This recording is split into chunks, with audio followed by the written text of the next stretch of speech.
ఇజ్రాయెల్ని వణికించడానికి ప్రారంభమైనటువంటి హమాస్ చర్య ఇప్పుడు ఆ హమాసే వణికిపోతుంది. గాజాలో 300 మంది చచ్చారు.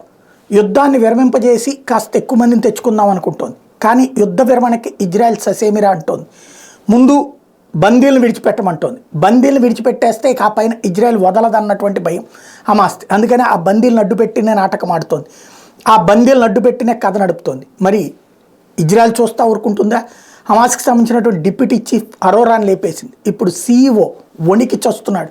వాస్తవంగా వాళ్ళకి సీఈఓగా పేరున్నటువంటి జహేర్ జర్బిన్ ఇప్పుడు పెద్ద ఎత్తున అసలు వాస్తవంగా ఇరాన్ నుంచి భారీ ఎత్తున డబ్బులు సంపాదించే డబ్బులు తీసుకునేది, ఖతార్, యూరప్, ఇతర అరబ్ దేశాల నుంచి డబ్బులు తీసుకుని యాక్టివిటీస్ నడిపేదంతా వాడే. పైన యహ్వా సెన్వర్ ఉన్నాడు. ఇటు పక్కన రెండో వాడు అరోరాని లేపేశారు.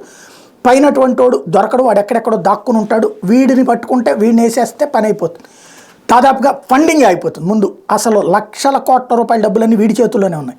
వీడిని వేసేస్తారన్నటువంటి ప్రచారం జరుగుతుండేటప్పటికీ వణికిపోతున్నాడు.